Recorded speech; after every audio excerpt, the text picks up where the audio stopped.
Hi, welcome to the How She Made It series. Everything you need to know about becoming a wealthy woman and so much more. I am Tiffany Scott, your host, the founder of Sister Suppers. And today we have a super duper extra special guest from Austin, Texas. Susan Nelson survived a point blank gunshot to the back of the head and obviously survived and has lived to tell this incredible story that she's going to share with you so much more. But what I love is that she really is the authority on successfully rebuilding and finding your authentic self after loss and devastation. And I can tell you now that is something to go through. So Susie, please do us an honor and introduce yourself and share more about your story and obviously the work that you do now. And thank you so much for being here. I'm so excited. I'm excited to be here too. Thank you, Tiffany. I love it. I love it. I'm totally honored. Thank you. So it's funny because you introduced me as Susan Nelson and then you called me Susie, and that happens all the time. Everyone who knows me, I am a Susie. I authored and I speak under Susan R. Nelson, which is my full given name, simply because there's a bazillion Susie Nelsons. But I will always answer. I always say, just don't call me late for dinner. I'll answer to pretty much anything. So, wow, you told them right off the bat. Oh, yeah. It's a story, girl. I have a bullet in my brain. And yes, I know I don't look like it. So in 1993, I'll just jump in and tell you, in 1993, I was 29 years old. So 25 years ago, that's a long time. I was having dinner at a friend's house, and it was a friend of mine from Australia, not far from where you're from. And he was a great guy, really good friend, and he had a roommate though. He had, because he was such a good guy, he had befriended this young boy who was kind of down on his luck, and his parents had kicked him out of the house. And so my friend had a restaurant, and this kid came in and said, I need a job, but I don't have a place to live. I don't have a car, So my friend, Gary, said, hey, come stay at my house. My apartment's right down the street. I've got an extra bedroom. I won't charge you rent. You can walk to work, help you get back on your feet. And so, none the wiser, all was well and good for a while. And he'd gone out with Gary and I a couple of times, but he was just very quiet. He was easily forgettable, which is kind of a sad thing to say, but, it was just one of those hurt people. And I think that was part of his problem. I think he kind of knew maybe he was forgettable. And he chose a very made a very bad choice. And he had been going through my friend's belongings when my friend was at work. And my friend had a gun in his nightstand. So on this night, after having dinner with us, after cleaning the dishes, having a nice conversation, my friend and I went to the living room and sat on the couch, and this boy went into my friend's bedroom and got his gun and came back and pointed it at us and said, I want your watch, because I had on a Rolex. And he said, I want your car keys. And he wanted my friend's car because he had a nice sports car. And he basically said, you're going to die.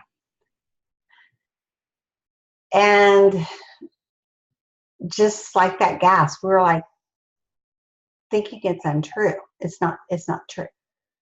But sadly it was. So I think my friend and I kind of realized at the same time that we got to get out of here. This is really happening. And we both stood, a shot rang, and that's the only shot I really remember. It hit me in the left shoulder. And I knew the patio was to my left. So I think when I stood, I was still facing him, and he shot, and then I turned to get to the patio to try to run, as did my friend. and he shot us both. He shot again twice, hit both of us, both in the back of the head, and left us there to die. Thank goodness there was a neighbor in the apartment above that was out on his balcony, and he heard the shots and saw the kid running off, and he called 911. And they said we were in a pool of blood just at the patio door, and life flighted both of us to the hospital. My friend died in flight, and I made it to John Peter Smith Hospital in Fort Worth, Texas, and with no means of, by any means of the imagination, expected to live. Had blood coming out my eyes, my nose, my mouth. The back of my head was, wide open. So they basically couldn't stop the bleeding. They couldn't find all the bullets. It was a hollow point bullets, so they shatter like on impact. They're made to do excessive damage. So there were all these fragments, and they couldn't find where all the bleeding was come from. So they basically sewed me up.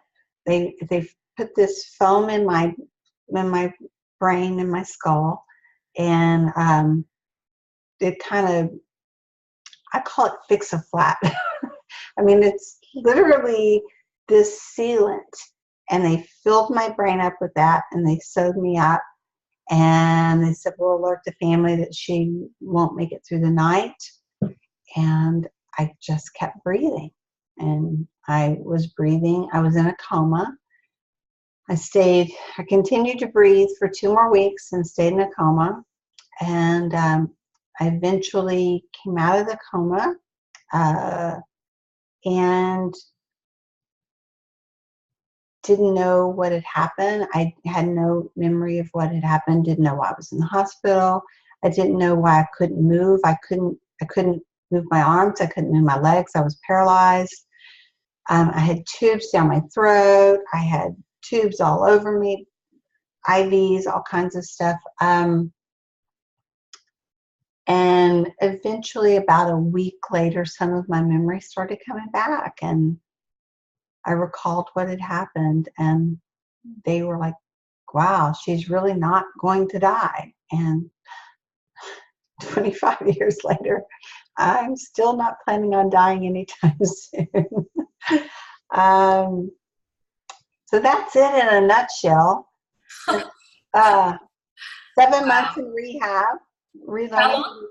7 months. 7 months. 7 months in rehab, relearning to read and write and brush my own teeth and how to, fix a meal for myself and walk. I was in a wheelchair for probably 4 of those months, and then I went from a wheelchair to a walker. I was doing rehab 7 days a week. I was spent all my days, 8 hours a day at rehab, relearning everything, and eventually was able to walk on my own and care for myself on my own, because I had 24-hour. I mean, I had someone had to shave my armpits. I mean, it's just not fun. I mean, I couldn't bathe myself. I couldn't do anything. So there's the physical rehab, right, which is quite extraordinary, that you're expected not to live, let alone become fully functioning again. Well, there's physical rehab, and then there's cognitive rehab, and then there's speech therapy, and then there's psychological rehab. And so I did, all of the variant rehabs that you can do, or therapies. I did them all. And what were you, like, emotionally, what were you going through that time? Obviously there's anger and sadness because you lost your friend, and there's a will to live, and then you shared with me that you went through some depression. I went through massive depression. I'd lost my friend. I didn't know why I was living, and people kept calling, oh, you're a miracle, you're such a miracle. And I still hate that word, because I felt guilty. I mean, I Right. lived, and he didn't. And I wasn't any better. It was why, and I questioned my spiritual beliefs. Why did this happen? And how do I deal with it? And how do I talk to his family? Because he still has parents that are still alive, Yeah. He had children from a previous marriage, and, he had a full life. We were the same age. It was hard. And so after rehab, I was back in the same city, the same town, the same friends. Everyone knew, and I felt like I was this walking billboard of this poor, pitiful, sad thing. Look what this tragedy happened, um, and so I ran away. I got invited to a friend's wedding in Atlanta, and I'd gone, and it was a beautiful city, and the Olympics were coming, and I thought, wow, this is a great place to live. So I quit my job, and I left my family and left my friends, and I moved to Atlanta because then I could hide because nobody knew me. I Mm. wasn't the girl that had a bullet in her head. I was just Susie, and I could be anything. And sadly, I was pretty messed up, and I quickly dove into about 2 packs, almost 3 packs of cigarettes a day. Oh, wow. You have a Look, kitty. here's my dog. Your dog. That's um, I lived on top ramen and cheap wine and oh, cigarettes for wow. about 2 years. I gained about 40 pounds, and just made lots of bad life choices. Um, you know, just a lot of bad life choices, and didn't like myself. And but it was like, oh wow, I don't have to tell anybody. I was more happy, sadly. I was more happy letting people think I was drunk all the time than telling them I had a bullet in my head. And so I drank all the time. Yeah. And, you know, And I can totally understand why you would. Like that's a that's an experience that movies are made of. So basically you were hiding, right? So I was totally hiding. what what was the shift for you to get on track, to turn this terrible tragedy into a positive, to be the spokesperson, the advocate that you are for now? Well, that took a lot of work. It took a lot of time. So in Atlanta, so this was 96, 97.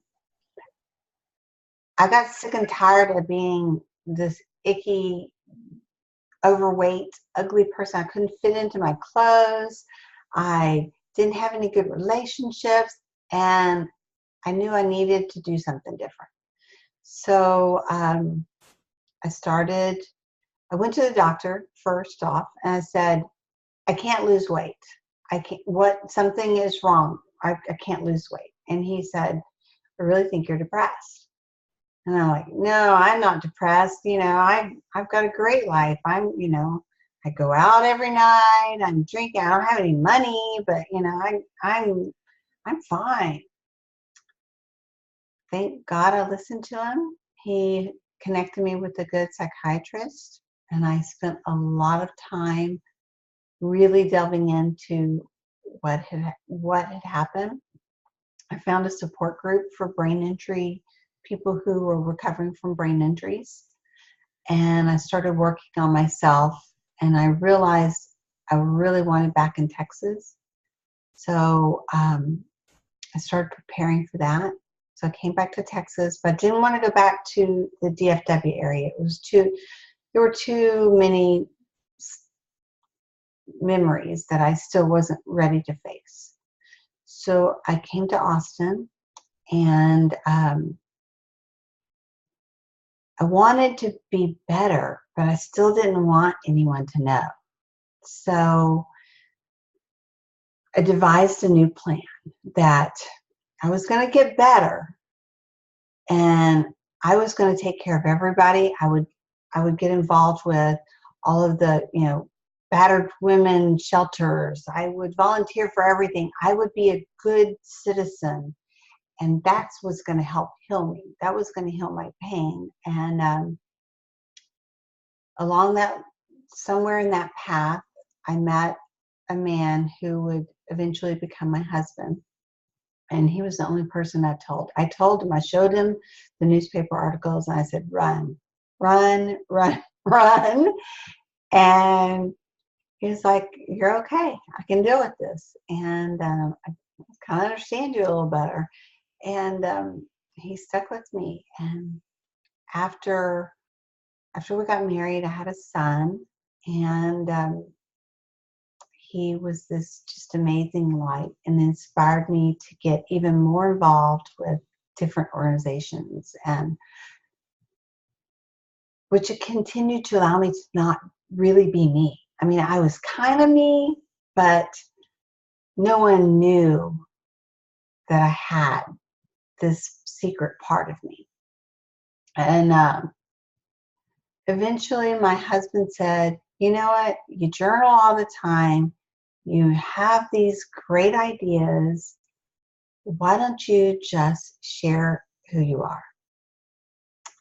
So I thought about it and I meditated on it, and I'm very spiritual, and I did all of this work, and I was like, okay, if I do this, then I don't want to hide again. I don't want to be able to hide again. And I thought the only way that I can never really hide again is to totally come clean.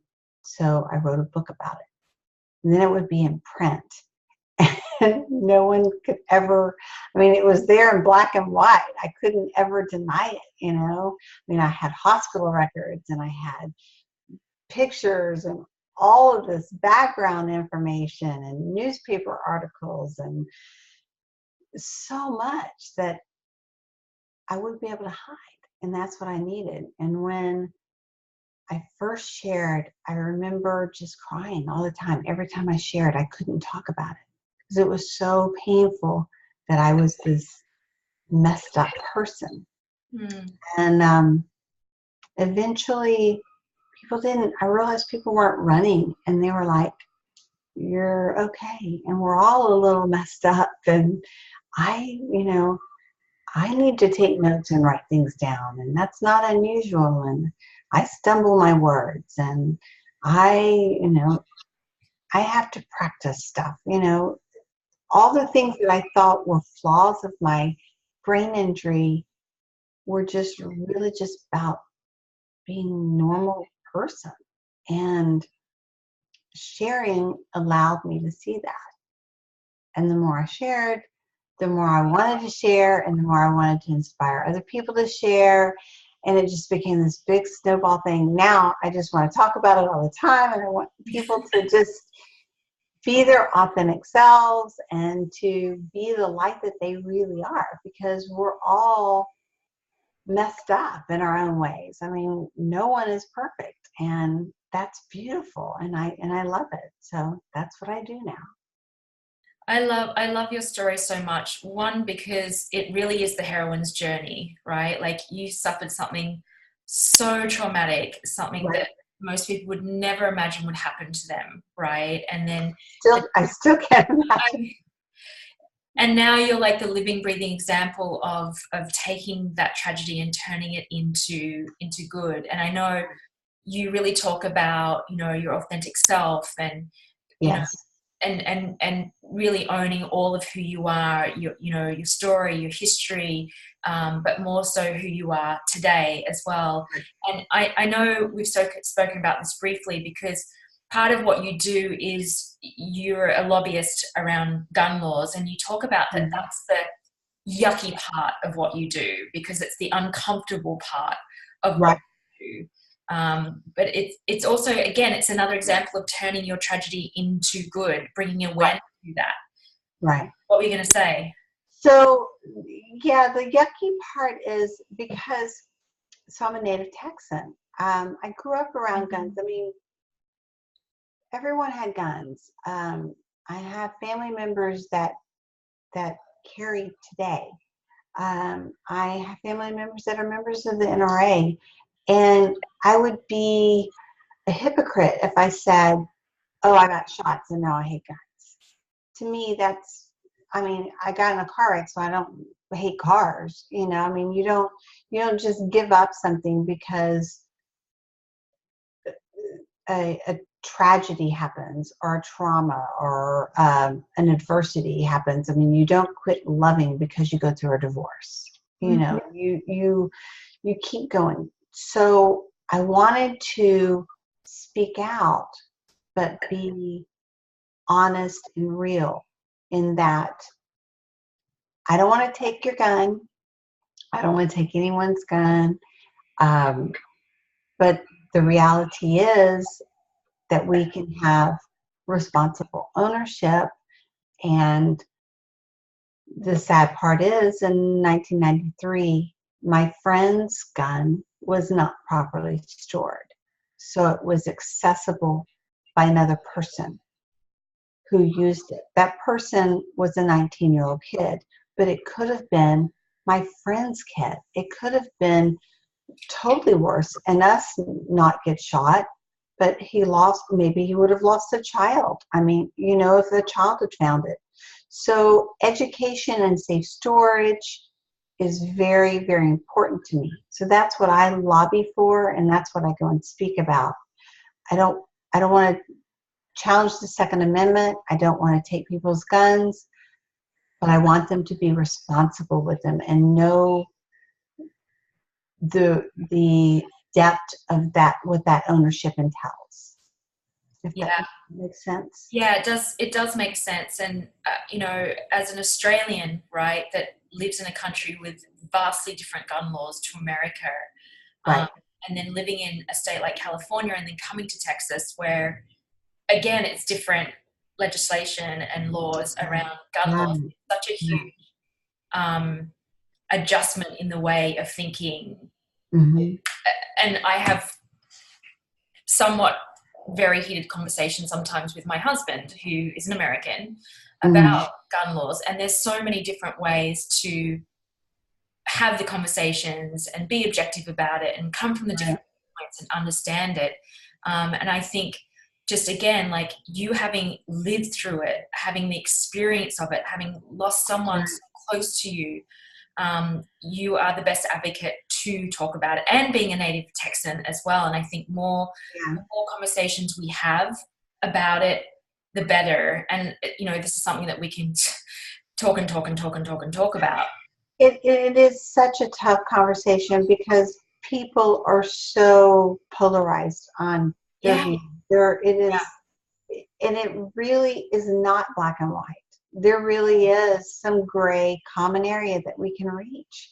I truly believe that. If I didn't, I wouldn't work so hard to try to get that information out and to educate people. I had a conversation last night with a woman that she's from India, and she hated guns, was terrified of guns.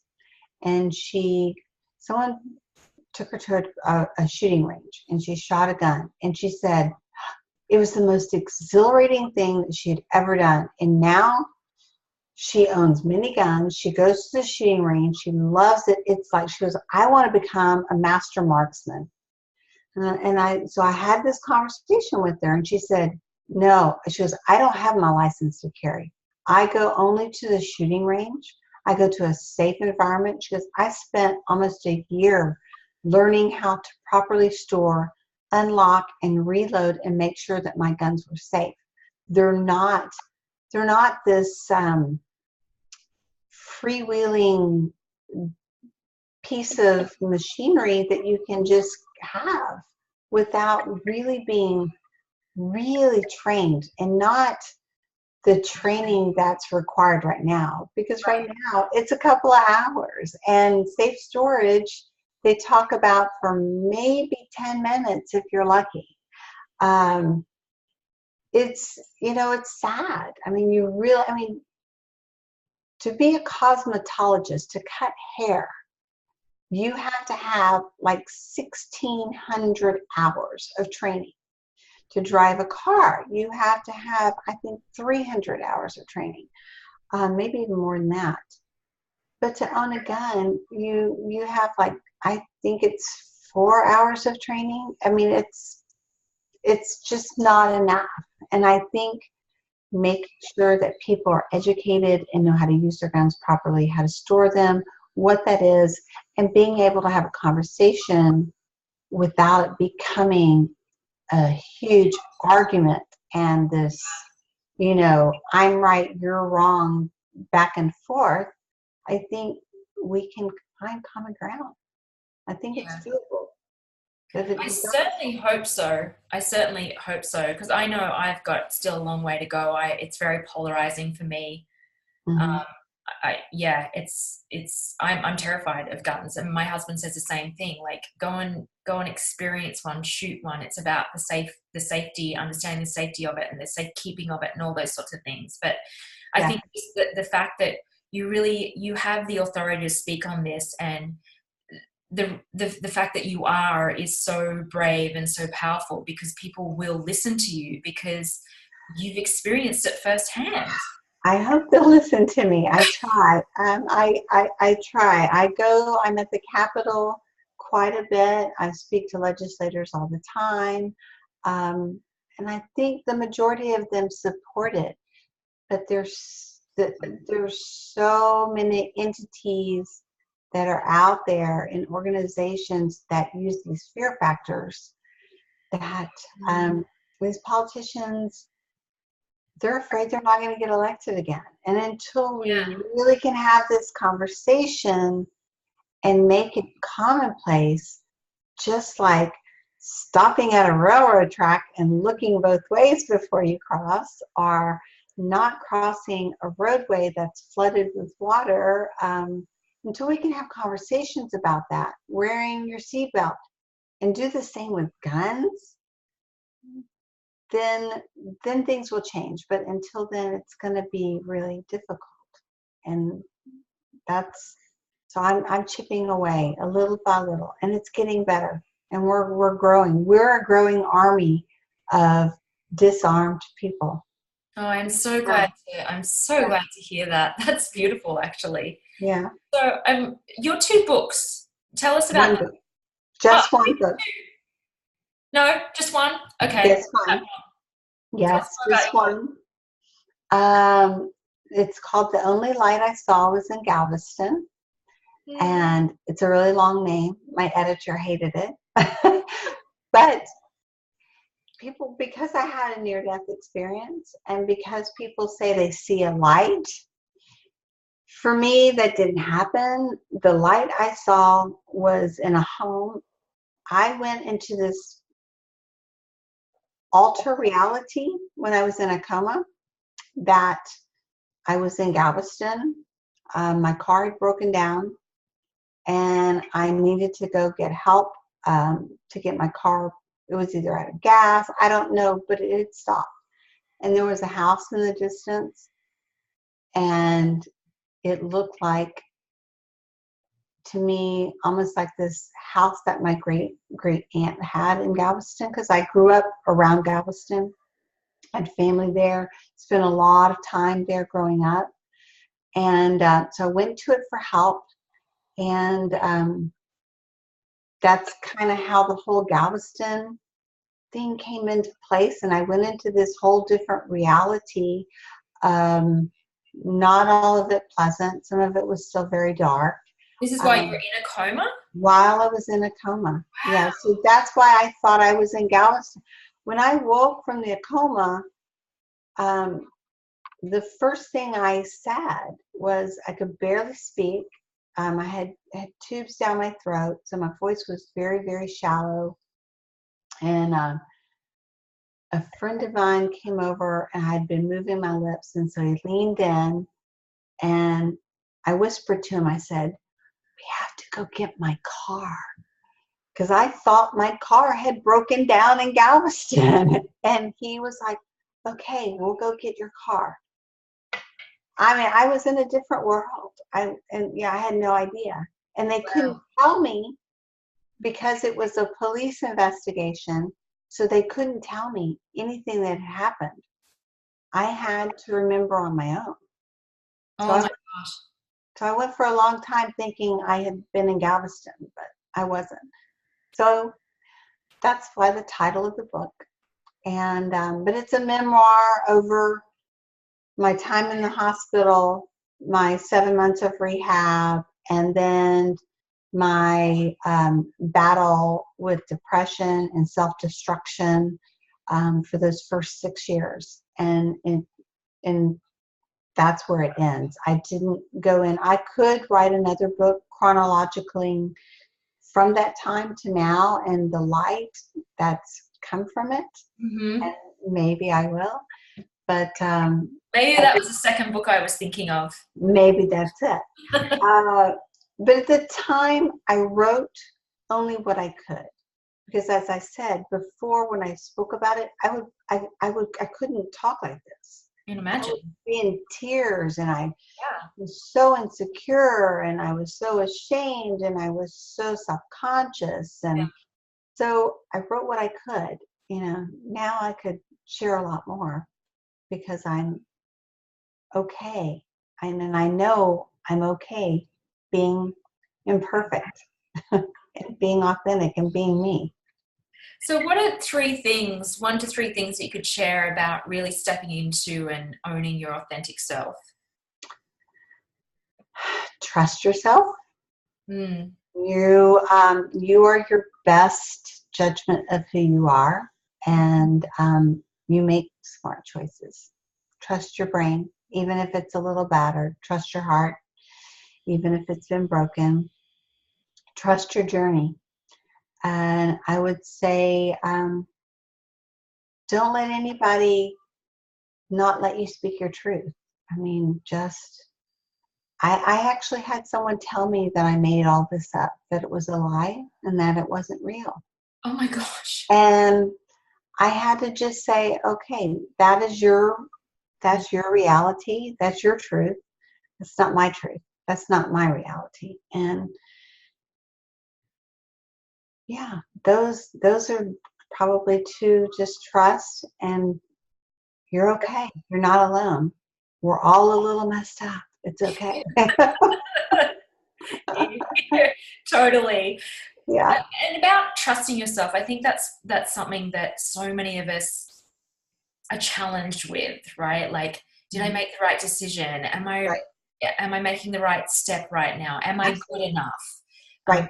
Is this the right partnership, person, whatever it is for me? Like, is it just building the habit of saying yes and ignoring the doubt? Like, what are some of the things that you did to like really start? Well, just like for my book. So my editor one hated the title and the cover. And I said, but this is my book, and I have to trust that I can share what I can share. She wanted more details in a lot of areas. I can't do that. I had to trust that this is the right choice for me, and I can only give what I can give, and I can only do what I can do to get the outcome, and trust that the universe is going to support me. I did a lot of meditation. I still do a lot of meditation. I do a lot of journaling. It's okay to change your mind, go in one direction and go, no, this isn't right. This doesn't feel right. I don't like this. I don't feel like smiling today, so it's okay. I'm not going to smile, you know, or I feel like really sharing, and I'm going to go out and I'm going to go knock on doors and share and go see those politicians, and I'm going to put my boots on and hit the Capitol. And then I do it. You just, there's no wrong if you're being honest with yourself and being you. You are not a wrong person. So if it's truly you, it was when I was drinking and smoking and making bad choices that my body said, we don't like you. We don't know who you are because this is not the real Susie. So we're going to swell up and balloon up, and you're going to you're going to be ugly, you know? And it reacted that way because I wasn't being me. And when I started being me, I came into this light and I'm like, oh, I'm okay. Even on a bad hair day, I'm okay. And you are such a light as well. From the moment I met you, you have this beautiful beaming smile, you Well, know. the feeling is totally mutual. Oh, Yes, absolutely. and you're just a testament for the journey that you've been on, because it is hard to believe that you were this person that was so depressed and overweight, and like you just this shining incredible light now, and it gives us all so much hope, because like I said, that is a story to be told that you share and you continue to share, and that is so brave, so brave. Thank you. I work at it every day. There are days when I do better than others, but I think there are days we all do better than others, you know? And it is a journey. There's not an end. This is a continued journey in my life. I have no destination to get to. I just want to share. Totally. Yeah. All right. Two questions I'm going to ask you before we wrap up. One Okay. is, because this whole series is about, you know, being a wealthy woman. What does wealthy mean to you? And then my second question is, what book are you reading right now? And if you're not reading a book right now, what is one of your favorite books? Oh, mine's out too. I am wealthy woman. My wealth has come from all of the people like you that I've met in this journey. I am so blessed. I have so many supporters. I have people who are patient, who are kind, who understand. Even politicians will welcome me into their office because I'm not demanding and I'm not screaming. I'm just me sharing. And so that I'm blessed and wealthy in that. And I have a beautiful dog who's terrified of rain, and he's right over me. It's raining here at the moment. Yeah. And the book I'm reading right now is, I don't read a whole lot. It's odd to write a book and not read a lot or write a lot. I write a lot, but it's really messy. And that's because my brain is very messed up and it's very difficult for me to read and write. Can you hear that? My dog is whining. Because of the rain? Hold on, let me grab him. Oh, sweetness. Oh, come over here. Let me get him next to me so I can pet him. He's great. He's terrified of the rain. He's only 80 pounds and terrified of rain. But so I limit my reading because it is hard on my brain. Audio is better for me. Yeah. And I'm discovering some good audiobooks, but I do like to read, and because I like to highlight and take notes and then go back over what I'm reading. Yeah. So right now I'm reading, it's called, I don't know the exact title. I'm going to grab it. It's right here. Okay. It's Kick-Ass something. Oh. So I'll share. I'll give her a plug. Maybe she'll love it. It's Gay Gaddis. It's cowgirl power, kick-ass in business and life. Oh, and I love that. She's an entrepreneur here, very well-known Texas strong lady. And this is her book on how to be a strong Texas woman and kick ass. And can you hold up the cover so we can give her a plug? Can you see it? Oh, a little high. Oh yeah. Okay. Got it. Yeah. Great. I love it, and it's funny, and she's strong. I love strong women. So I love reading about strong women. I don't have my other book. The other one is, I have a friend that I do a meditation silent retreat with. And her book title is I Can't Fix You Because You're Not Broken. Mm. And I loved that. And I'm like, that's right. We're not broken. I'm not broken. I have a bullet in my head. I have a bullet in my shoulder, but I'm not broken. So I like that. Right. Yeah, inspirational stuff. Yeah, absolutely. Power stuff. Well, thank you, my love. Thank you so much. I feel like we could talk forever and ever, and I'm glad that we live in the same city together and we get to play together much more. And I get to see you on Friday. I get to see you on Friday and give you a big hug. Yes. Beautiful smile. I love it. And hear your beautiful voice. Oh. I feel so blessed to have met you. And that's one of the wealth. That is part of the wealth that I receive, is that I've met people like you. And it's inspiring, and it keeps moving me forward. Thank you. Oh, thank you. Thank you for the work that you do. Thank you for showing up the way that you do, and just being such an inspiration for all of us. Thank you. The feeling is so mutual. Yes, I love it.